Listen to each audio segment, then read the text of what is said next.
नमस्कार दोस्तों, स्वागत है आपका हमारे YouTube चैनल पे। आज हम बात करने वाले WeWork India management limited IPO के बारे में। क्या कंपनी सच में अपने सेक्टर में लीडिंग है? क्या ये फंडामेंटल मजबूत है या बस नाम का भरोसा है? आइए जानते हैं पूरी डिटेल में कि आपको इस आईपीओ में निवेश करना चाहिए या नहीं। अगर आप इस चैनल पे न्यू है और आपने इस चैनल को सब्सक्राइब नहीं कर रखा है तो पहले आप इस चैनल को सब्सक्राइब करें, अपने दोस्तों के साथ शेयर करें। और आप भी आईपीओ में इन्वेस्ट करना चाहते हैं और आपके पास में डीमैट अकाउंट नहीं है तो लिंक डिस्क्रिप्शन में दे रखी है, वहाँ जाके अपना डीमैट अकाउंट खोलें और हमारे साथ आईपीओ में इन्वेस्ट करें।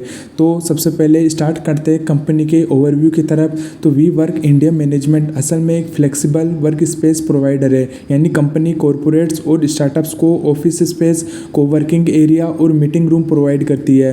कंपनी ने भारत में अपनी शुरुआत वी वर्क ग्लोबल के साथ की थी और अभी ये प्रमुख नाम बन चुकी है इंडियन कोवर्किंग सेक्टर में।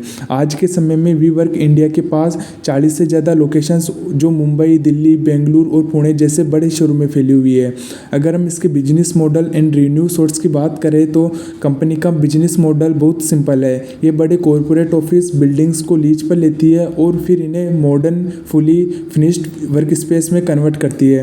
उसके बाद ये सीट बेस्ड मॉडल पर क्लाइंट्स को किराए पर देती है।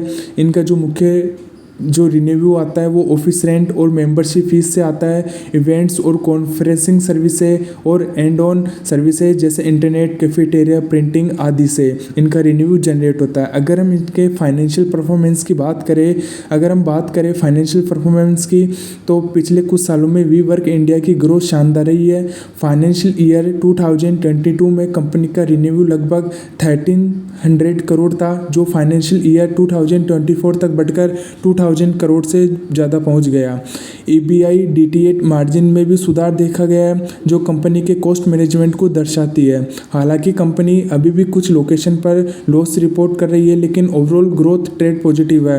अगर हम इनके इंडस्ट्री एंड मार्केट पोटेंशियल की बात करें तो भारत का कोवर्किंग स्पेस सेक्टर तेजी से बढ़ रहा है। पोस्ट कोविड कई कंपनियां हाइब्रिड वर्किंग मॉडल को अपना रही है, जिससे फ्लेक्सिबल ऑफिस सॉल्यूशन की डिमांड बढ़ रही है। अगले 5 सालों में ये इंडस्ट्री 15 से 20% तक CAGR से ग्रोथ करने की संभावना रखती है। इसका फ़ायदा सीधे तौर पर वी वर्क इंडिया जैसी कंपनियों को मिलेगा, क्योंकि इनके पास पहले से ब्रांड वैल्यू और क्लाइंट बेस्ड मौजूद है। अगर हम इसके IPO की डिटेल की बात करें तो IPO का साइज लगभग 1800 करोड़ है। फेस वैल्यू 10 रुपये प्रति शेयर है।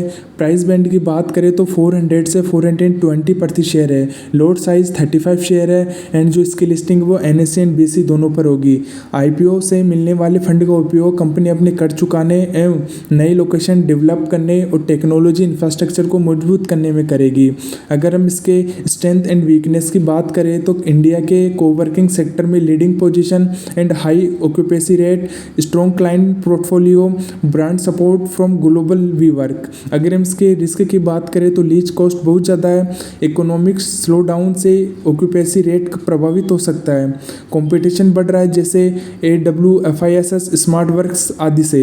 अगर हम इसके फाइनेंशियल वेरिडिक्ट की बात करें तो दोस्तों वी वर्क इंडिया एक ग्रोथ स्टोरी ज़रूर है, लेकिन ये कैपिटल इन्वेस्टिव बिजनेस है। अगर आप लॉन्ग टर्म इन्वेस्टर और हाई ग्रोथ सेक्टर में एक्सपोजर चाहते हैं तो ये IPO आपके लिए अच्छा विकल्प हो सकता है, लेकिन शॉर्ट टर्म लिस्टिंग गेन के लिए थोड़ा सावधानी बरतना जरूरी है।